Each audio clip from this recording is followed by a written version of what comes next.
Okay, I Go ahead, did John. hear. Yeah, I heard recording in progress. All right, so my name is John Derek Morgan, and I am happy to be introducing Alex Harper. He is the GIS manager at Central Arkansas Water and also administers and manages the Pulaski area GIS program, which has the acronym PAgis. And he's going to be telling us about that today. We're excited to hear more about that and how important that's been for dealing with, you know, disasters or potential disasters that can come through his community. Um, so, Alex, I'm going to go ahead and give it over to you. I know Alex is excited to present this. He's at home. He's got his kids there and everything, and so I think he'll go ahead and take it from here. And oh, I want to also mention real quick that you can ask any questions during this by using the Q&A at the bottom of the screen. There's a Q&A icon down at the bottom, and we'll get those and we can ask those to Alex towards the end. And I believe the chat is also open, and the Danielle Giza will be monitoring that and responding to anything that you may have to say on there. But the Q&A is for questions for Alex. All right, take it away, Alex. Thank you. All right, thank you so much for that introduction, John. And I think I'm sharing my screen. Let me know if you can see my screen. Okay. Yes, we can see your screen. All right. And Yeah, it's in presentation mode. Yeah. there we go. All right, let me get a couple of things situated here. So thanks again for that. Thanks everybody for joining us today. Again, my name is Alex Harper. And I'm going to talk to you today about the efforts that PAgis went through in assisting our members when a EF3 tornado hit our region back March 31st of 2023. I thought I was going to have to also tell you that we got hit again a couple of days ago, but it hit just about 40 minutes to the west of us. And in Hot Springs, we're dodging tornadoes and hailstorms, it seems like, quite a bit as of late. But we got lucky this time. So let's first talk a little bit about PAgis. So Pulaski Area Geographic Information System. It's an independent government agency since 1998, but actually it has its grassroots all the way back in to 1988 when the first three members kind of came together, saw a need. But it's an independent agency now since 1998 through interlocal agreements, and it's funded, in various different ways based on, infrastructure in the service area that our data is created for. It's made up of now 9 local governments and utilities. So up until the beginning of the year, it was always 8. Now it's 9. We do have a new member, and they're made up of the city of Little Rock, city of North Little Rock, Sherwood, Jacksonville, Pulaski County. Our newest member is the city of Maumelle, Little Rock Water Reclamation, and Central Arkansas Water. PAgis has its own staff, so it currently has 6 staff members. We do have one opening. Anybody interested? See me afterwards. But we do have an opening. And as John had mentioned, I am the GIS manager for Central Arkansas Water. But as part of my duties, I also serve as the manager for PAgis. So there's a management agreement that PAgis and CAW has. It does muddy their water for some people. Just know I wear lots of different hats that I switch on and off quite often. So, but we've got an awesome staff, an awesome team. They make it easy for me. They do an amazing job. PAgis has a pretty solid mission and vision. Mission is to develop and maintain, support, and provide access to complete and accurate usable geographic information products and services, and it's really tied with that vision to remain a leader in providing high quality geographic information services, which benefits not only the stakeholders but also end users, the public end users as well. So a little bit about what is PAgis all about? Well, PAgis staff maintains a large variety of foundational data. Um, you know, address points, street center lines, building outlines, road edges. Those are just the main focus there. We maintain over 40 different layers. And they feed the base maps for all of our members. So the view back in the 80s and 90s was, we are all in the same area. We're maintaining our own base map, we're maintaining our own addressing and street center lines. Doesn't it make sense to have a common shared base map amongst all of us? How do we do that? And so there was some really smart people back then that decided, hey, we can make this happen, and really championed the thought of it. So now there's one shared set of base map data sets across the region, and PAgis is also leading the next generation 911 addressing efforts for the region. Most of the all of the addressing authorities in our area are members of PAgis, so it made sense for PAgis staff to lead those efforts for that. So it's a little bit about PAgis. But let's talk about what I'm really here to kind of talk to you about is in March 31st of 2023, we experienced a EF3 tornado, and it was in the middle of the day, but we really were fortunate that that we had the staff. We were really fortunate that we had partnerships in place, and we're really thankful for the support that Esri provided us too. They have several different programs, where they offer up things, software and licenses almost at a unlimited capacity for a period of time. Especially during disasters like this, and they, our account rep and support staff, immediately reached out to us when they heard about it. And I'll explain that a little bit more too here in a second. They almost had to. They were almost caught up in the tornado because they were down visiting. But prior to the tornado, the 2 days prior to the tornado, you just can't make this up. We actually held a strategic retreat, a 2-day strategic retreat with our key stakeholders. And, we discussed the vision and the mission and what the future really needed to look like.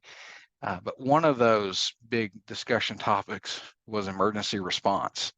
And as our account rep, John Borsenko, and Esri support, Chase Fisher, were actually present. They were here, they were visiting, and on the 31st, they were returning back, and they were getting alerts about a tornado. So, the 2 days prior to this, we we were already having these conversations, right? Honestly, I wish we would have had them a couple months before, would have had more time to prepare, but really thankful for the time that we had to discuss that. So, but next I want to show it's about a 5-minute video, and I really want you to understand just how catastrophic this tornado could have been. So if the audio doesn't work, let me know. I think I figured out how to get the audio to work, but it's about a 5-minute video of some news clips and things like that. So yeah, I'll see you on the other side. We begin tonight with the breaking news. What the National Weather Service is calling a particularly dangerous situation, declaring a tornado emergency for a time in Little Rock already today. Several reported tornadoes on the ground already late today across several states, all part of a dangerous line of storms. More than 80 million Americans are under a severe weather threat tonight, from the south all the way up to Wisconsin. And then this is all moving east. Take a look at the images coming in already of this system. The massive dark cloud headed toward Little Rock today, a reported tornado slamming that city already. They're calling it catastrophic. Our team forecasting the potential for several long track, fast moving and potentially violent tornadoes into the night.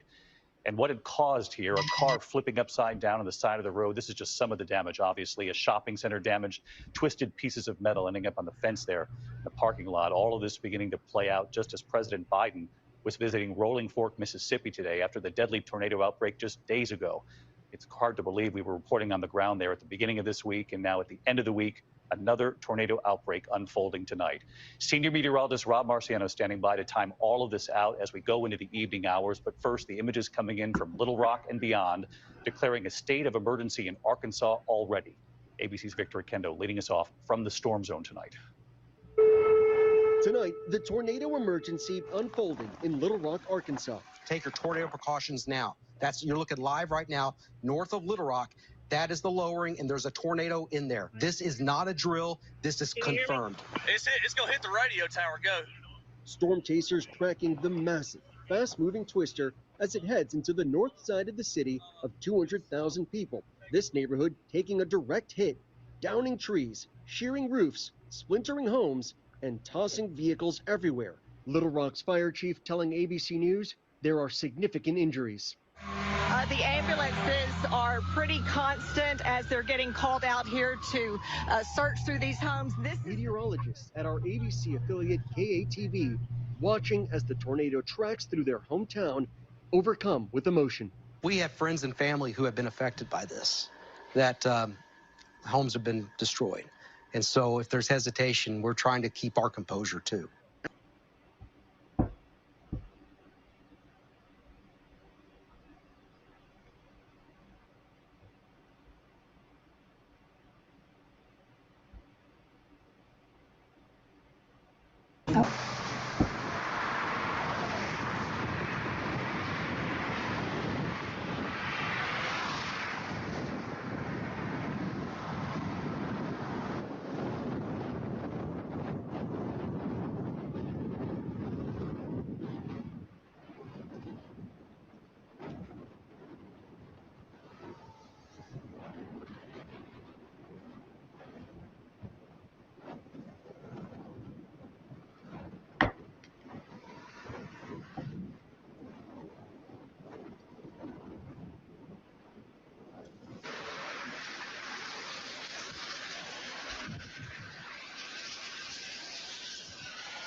What's amazing to me here is people are still driving towards it.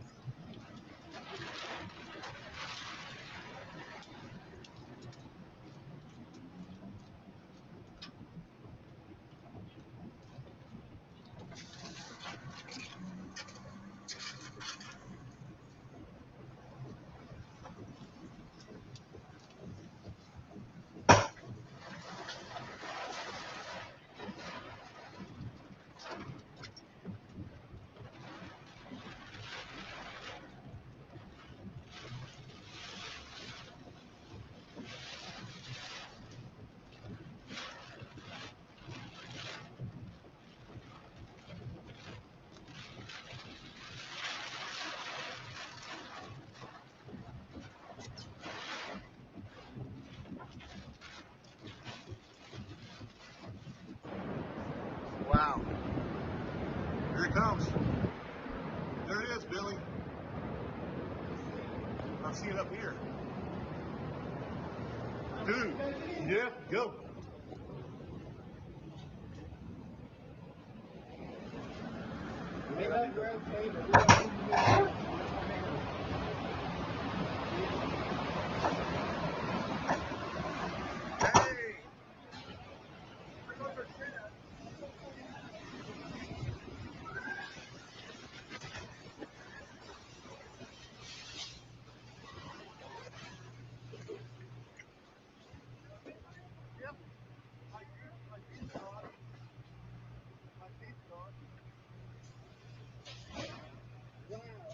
Look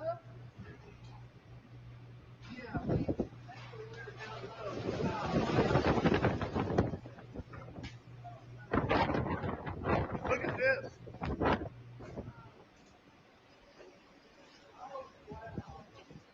Oh my gosh. Look up there.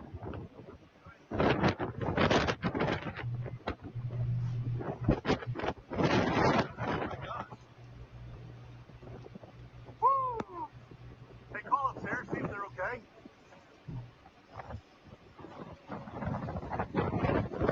I'm gonna go see if they're all right.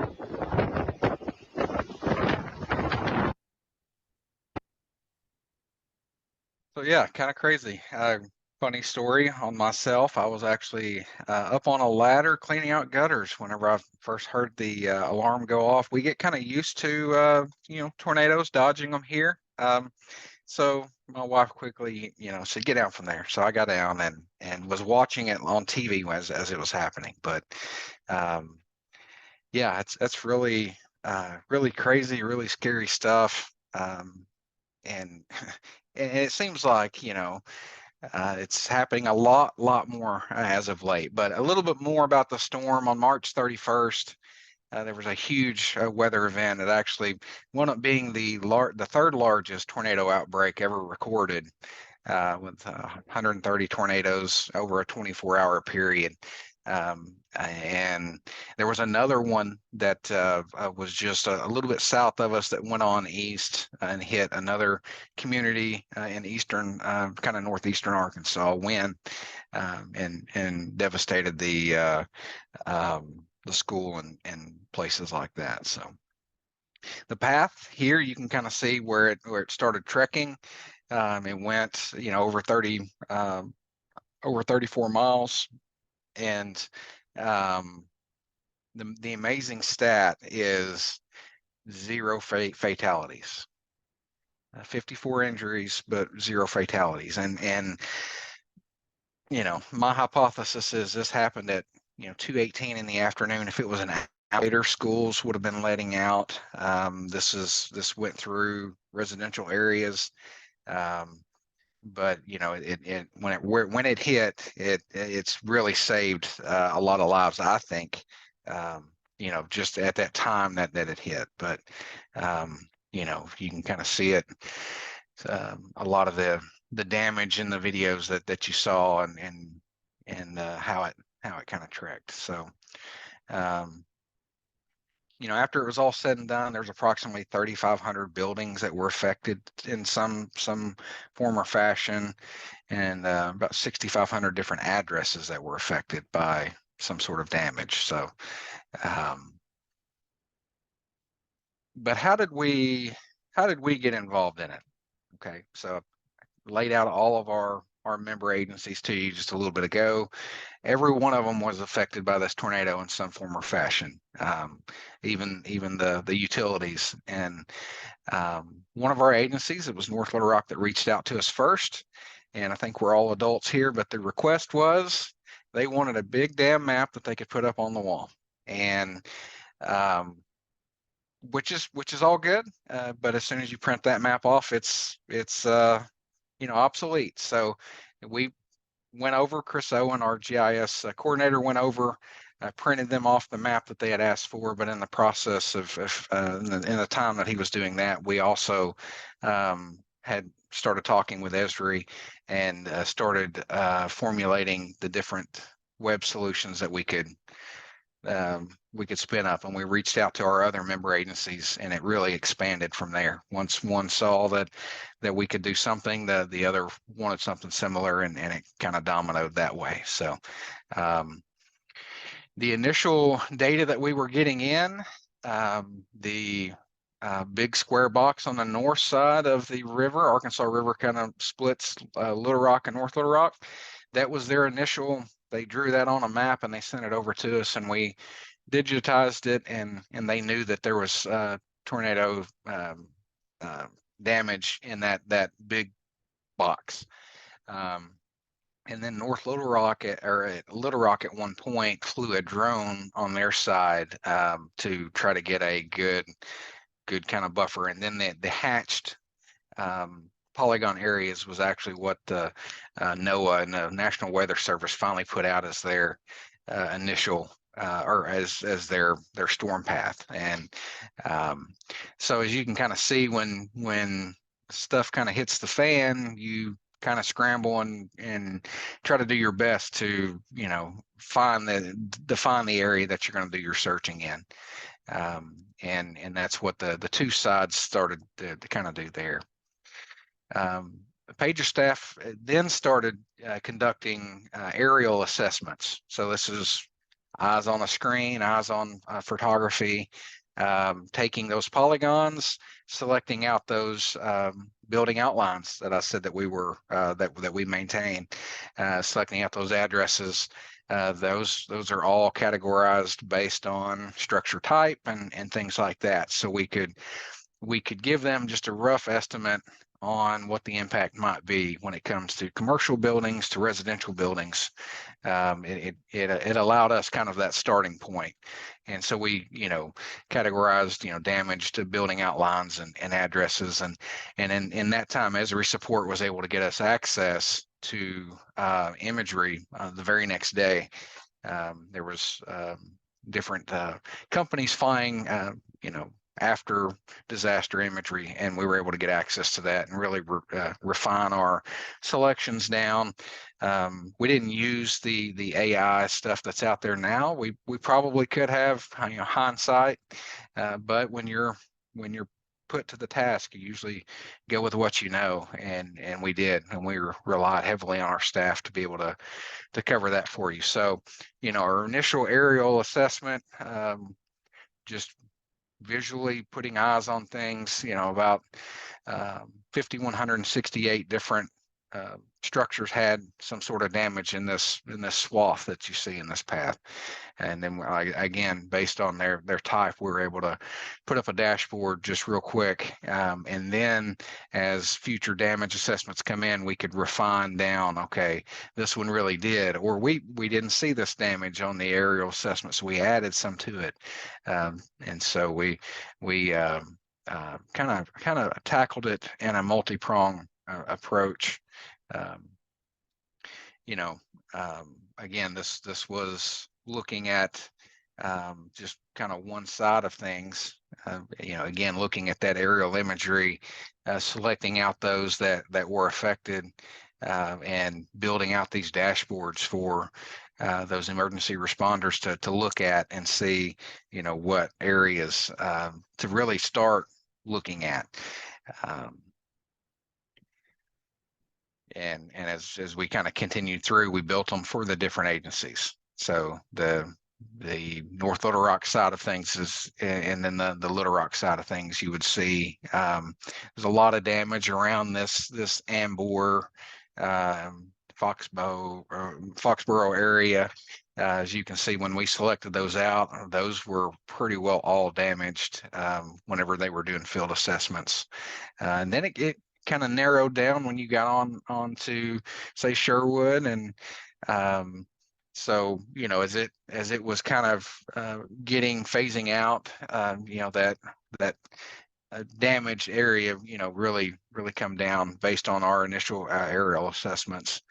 And so let's talk a little bit about the Esri support stuff that they were able to get spun up for us pretty quick. They have so many different things that programs that's out there that I didn't even know about. I didn't know about this one in particular until that day.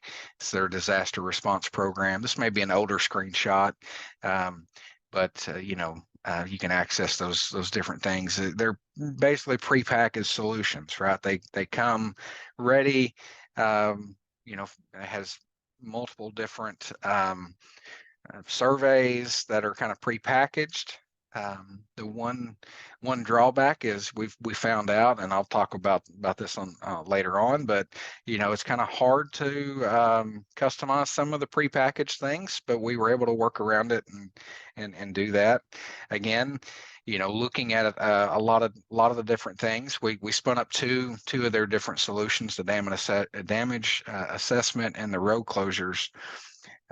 And a lot of the things that come out of the solution, if you have time, you can build those yourself. But when a disaster happens, you don't have that time. And so we were really blessed that Esri already had these, and we were able to take something and kind of run with it. So, we if we had a lot of time, we could have built a lot of different things, especially with the staff that we have. But when you're put to the task, you go with what you can get your hands on.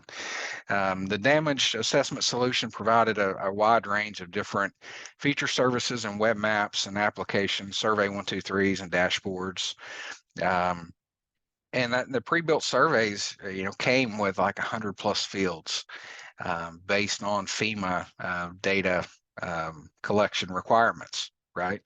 I learned a lot about the disaster declaration and what might be needed. If one is not, FEMA needs a lot of different things, but once a disaster declaration is hit, you don't have to provide as much information. But these come prepackaged with everything that you need, and you can turn most of them off that you might not need.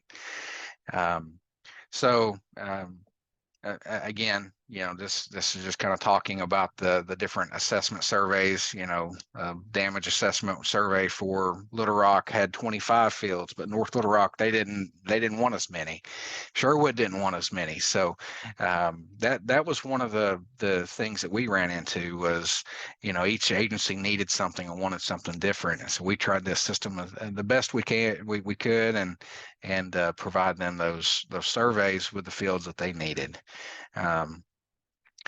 One of the biggest, most well-known, talked about in our area applications that we had built was this before and after map viewer, and that's because we were able to get access to the imagery right after.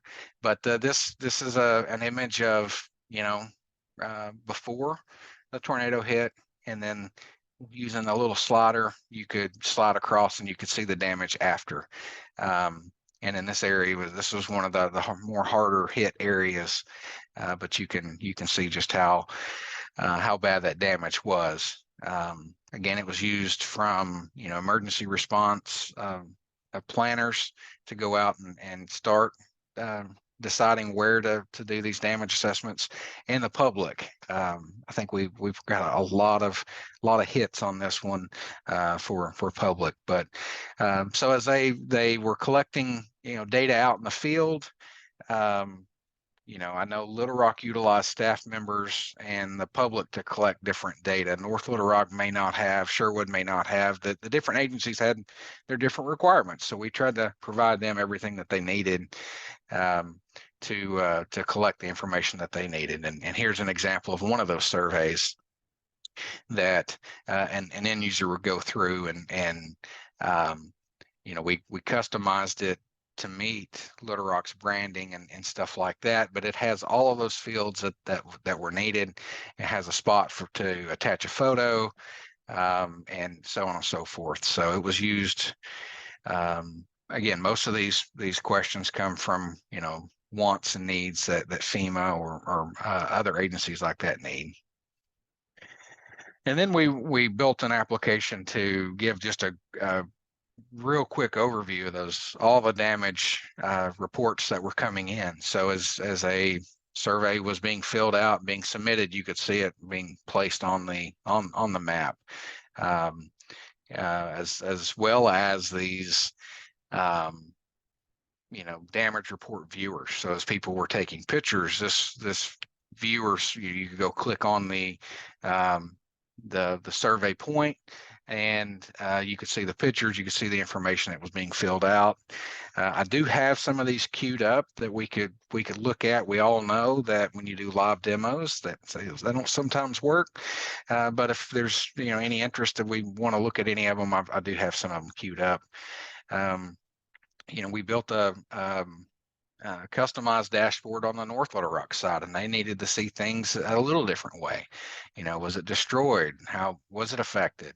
And they wanted to be able to see their reports a different way. A few other things that we would do.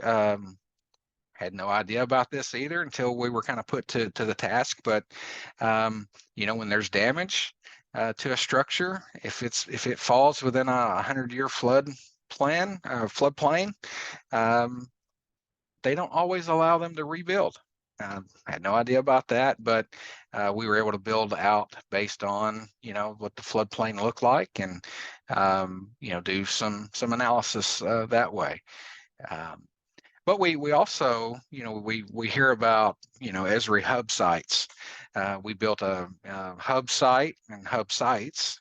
We built an overall one, and then one for each agency, kind of a one-stop shop. It has all of their applications in it that they could see. You know, the county needed to see certain things. They just wanted to see certain things. Again, I have this hub site kind of spun up. If we want to look at it a little bit later, we can, but this is basically what it looks like with all of those applications that are inside of it. A lot of data coordination through this project. PAgis created data, damage assessments that were coming in. FEMA was collecting their assessments. The Red Cross had their assessments. We were able to get imagery from Waldo aerial, the Arkansas GIS office, NOAA, Eagle View, Weather Service, Vexel aerial imagery. We were able to grab all of this different data, pull it together. But as you know, data standards across different organizations is completely different. So you kind of have to decide, you know, quality over quantity. You know, what different things do you need to see, want to see? And when you're dealing with multiple agencies like we are, they're all wanting to see something a little different. So we did our best to accommodate that and provide, you know, any and all data that we could. So again, you know, we launched more than 20 applications across these emergency operations centers, and you know, really gave those decision makers the stuff that they need. I do know that they were still looking at that paper map to a point, and then they stopped looking at it. And I'm assuming they've taken it down. I don't know if anybody's looked at it since, but you know, these applications that we were able to spin up to track that damage assessment and allocate those resources effectively was pretty key. I'm going to put my water hat on for just a second, because again, I work for Central Arkansas Water as well. And the tornado did damage around one of our reservoirs. Jackson Reservoirs, our small retention reservoir. As you can see, the tornado tracked right across almost right across the dam of that reservoir, and it threw a lot of stuff into that reservoir. You can see the tree damage, the debris, and everything like that. So, you know, it wasn't just an infrastructure deal. It also affected, you know, resources of utilities. And we did have main breaks that, you know, trees would uproot and stuff like that.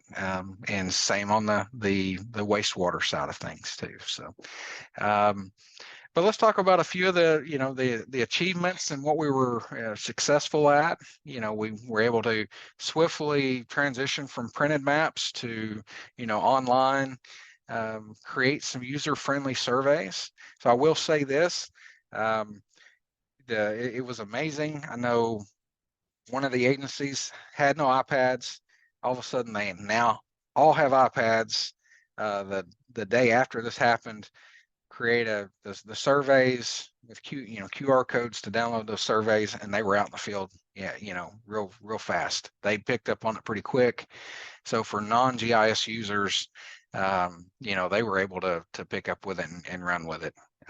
Technology is a lot more enhanced and a lot more user friendly on most cases. But you know, we were able to really take a data-driven decision-making approach here for optimizing those resource responses and allocating resources in the right spots. So, but there were some challenges, just with everything. So, you know, one of those was ArcGIS Online access logins with a large number of end users that had never used, you know, ArcGIS or anything like that in the field before. creating user logins was a big obstacle. So we went with the not so best practice approach first, right off the bat, with shared logins, and then we quickly transitioned over to cover any create those logins that were needed, and so hopefully in the future that won't be an issue. But we made those efforts to switch over based on security protocols and stuff like that. So, but again, when you're put to the task, when it really does hit the fan, you figure out how to tackle it, and that was the approach that we had. Some other challenges, there was some of the solutions. Again, I had no idea that this was even an option that Esri had. If I was more familiar with it, maybe we could have deployed things a little quicker, a little bit more efficient with those deployments. Content overload, again, getting a lot of data coming in can create a lot of duplication, and it again, you have to decide, quality over quantity. What is the standard that you're going to need? And what is the best thing for that that disaster or that time that you're going through. And we had a lot of trial and error, and if it wasn't for the patience of certain staff, it wasn't for the support that we received from each mayor's office, the county judge, those planning folks, emergency response folks, if it wasn't for the patience there, because as GIS people, we tend to ask a lot of questions because people want things, they just don't know what they want a lot of times, or they don't know how to ask for it. So we do ask a lot of questions. We did ask a lot of questions to see exactly what they needed, and so we were able to pare different things down to be able to kind of meet that challenge. So hopefully in the future, kind of preparing for the future, we can conduct needs assessments. We've already kind of done this. One thing we haven't had a chance to do yet is create a emergency response team. One of our goals, the PAgis staff's goals, is to hold a emergency response retreat, bring in all of the key stakeholders, later on this year, and talk about how GIS can assist. Maybe we can start planning. We can develop some kind of canned applications that are sitting there ready to go. And another tornado comes through, we can spin those up, customize whatever we need to real quick, and get those deployed out. Identify the different data sources that are out there, and establish that communication and collaboration. That was another eye-opening thing to me, was the communication amongst everybody was not always the greatest. That's the nicest way I can say it.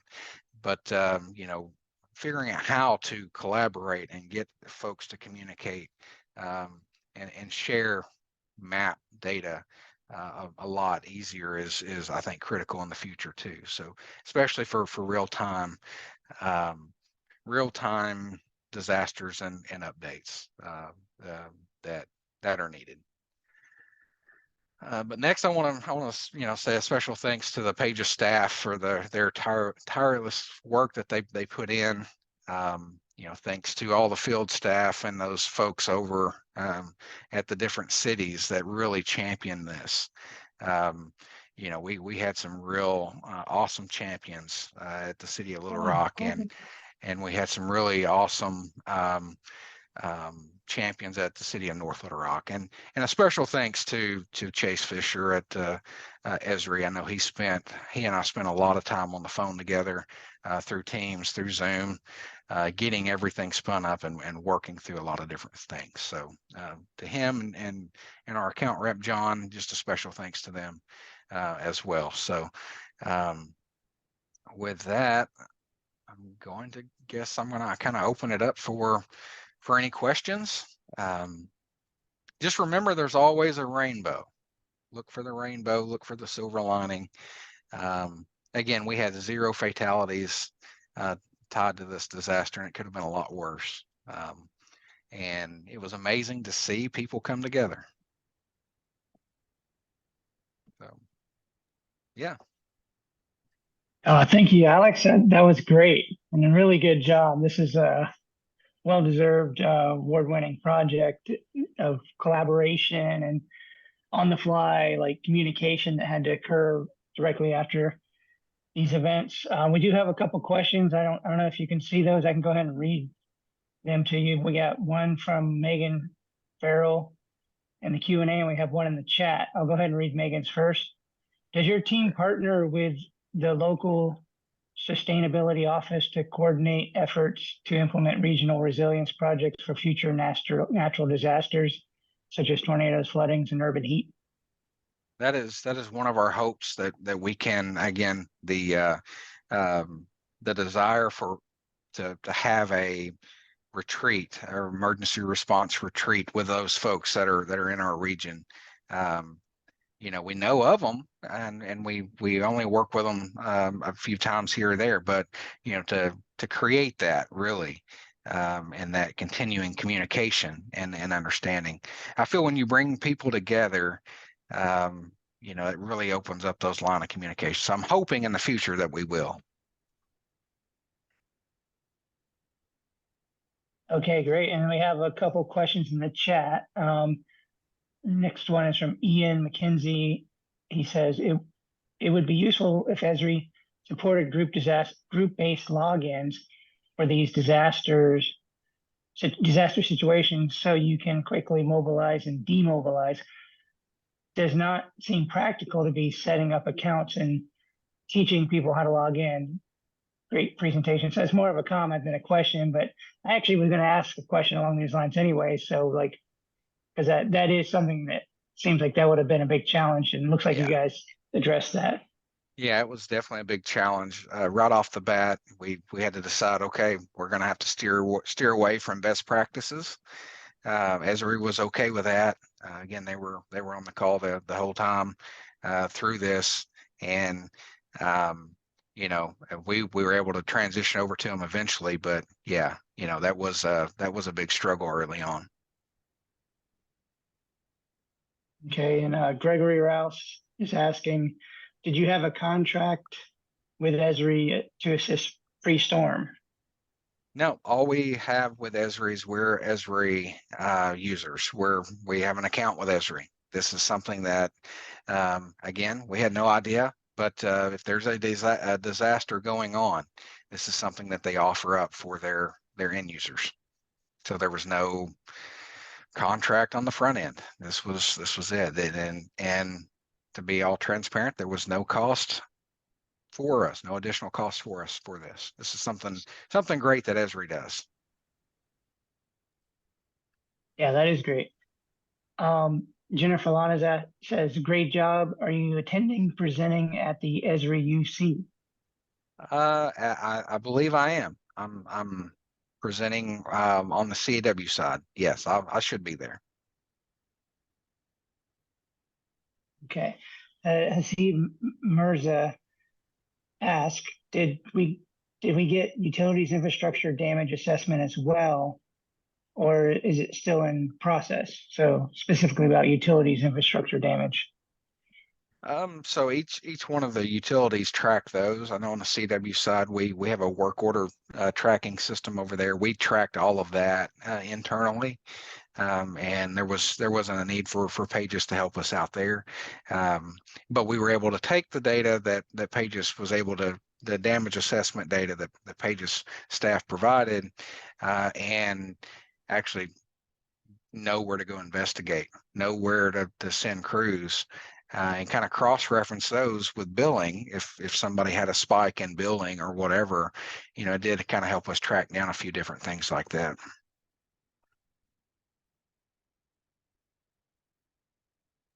Okay, great. And then you just have a couple additional comments in there.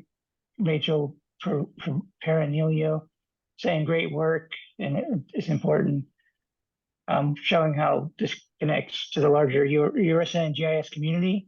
So she says thanks, and also same with Megan saying great work. And I just want to remind folks, you can use the Q&A also for the questions as well as the chat. I think they prefer to use Q&A, but this is working for now. I did have a question, Alex. The cross-jurisdictional challenges are immediately apparent, as you're presenting it. And I was wondering, you talked a lot about like post-disaster collaboration, and that really drives this PAgis system, apparently, having everybody on the same map.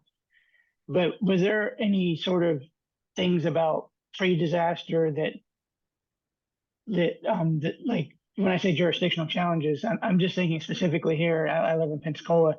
There was a tornado, a warning occurring coming out of Mobile, across Mobile Bay and then towards Pensacola, that we weren't picking up here in the local, because we're getting the news out of Mobile. So it was a case where, it was probably on the weather system side where they weren't getting the ball across the wall, so to speak, for the different jurisdiction.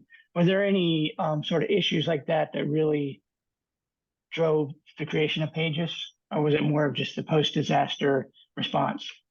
Well, like I said, PAgis goes way back, and they built the relationships amongst each other. Saw that need for that base map data and everything like that. For this instance, for this disaster, there was some issues across jurisdictions, and that's sometimes local politics plays into it. Sometimes they don't want to play nice with each other. Again, when the stuff hits the fan, though, people tend to come together when they need to. And we saw that here. I'm not going to say it was perfect, but we saw communication. It wasn't the greatest, but they were communicating amongst each other, and we tried to facilitate that the best we could. So and okay, so I see Rachel's question. Why is being involved with URISA important to your work? I think, to me personally, the biggest reason is the shared support that URISA that provides. I've been to a couple of the GIS pros now, and I've made a lot of different connections. I've attended a lot of the different training. The training that URISA puts on is second to none. I've done the GLA, and I've done the next gen 911 training and stuff like that. So for me personally, it has been that shared community, right? Organizationally, it is knowing that there's others out there like us, how they tackle different things, and then us sharing our story. Maybe we're helping somebody out here by sharing our story. Being highlighted by URISA as a distinguished system, is just mind-boggling to me. We were just doing what we needed to do, and to have others see that as something that's exceptional is pretty amazing. So I want to thank URISA for that. Rachel, I hope I answered your question.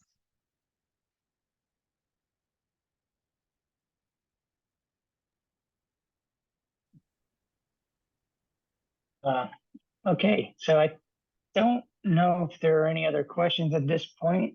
I think if there's not, we could probably go ahead and wrap up. I've asked my questions, and I appreciate you giving your feedback. Alex, really good job. Really fascinating project. Good to see like such a real world GIS solution that means a lot to the community and can be modeled throughout our country, So this is really good project. I appreciate you coming on here and presenting it. Yeah, absolutely. There's my contact info. If anybody has any other questions later on, or if there's something I can help with, or even our team, feel free to reach out to me. All right. Thank you very much. I think that probably wraps it up then. Thank you all. Have a good day, everybody. Thank you for attending.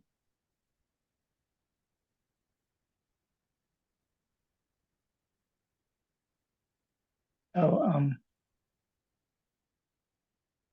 some activity going on in the chat there. Can you see the chat, Alex? Yeah, I can see it. Okay. Just some folks put in.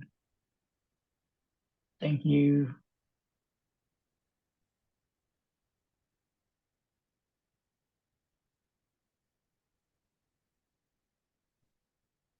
Daniela needs to hit stop recording at some point.